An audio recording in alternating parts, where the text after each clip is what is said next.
Stove on చేసుకొని కొన్ని నీళ్ళు పోసుకోవాలి. ఈ నీళ్ళల్లో ఈ పటిక బెల్లం మిశ్రీని వేసుకోవాలి. ఇలా కొంచెం గట్టిపడిన తర్వాత పాలు పోసుకోవాలి. ఇందులో కోవా అండి, ఇది క్యూబ్స్లా కట్ చేసుకున్నాను. కోవా మొత్తం కరగనివ్వాలి.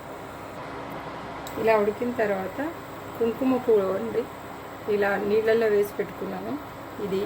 దీని వాటరు, ఇలాచీ పౌడర్, ఈ విధంగా చేసుకోండి.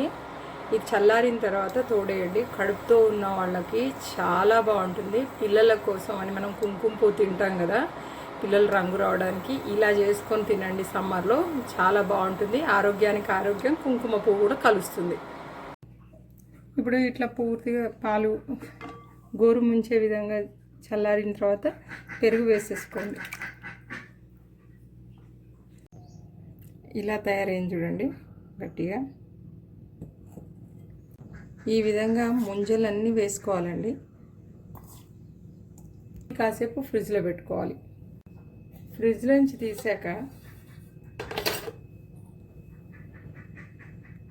ఇలా ఫస్ట్ ముంజలు వేసుకోండి. తర్వాత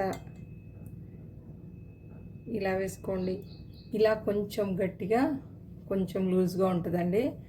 కడుపులో చాలా బాగుంటుంది. ఈసారి ట్రై చేసి చూడండి.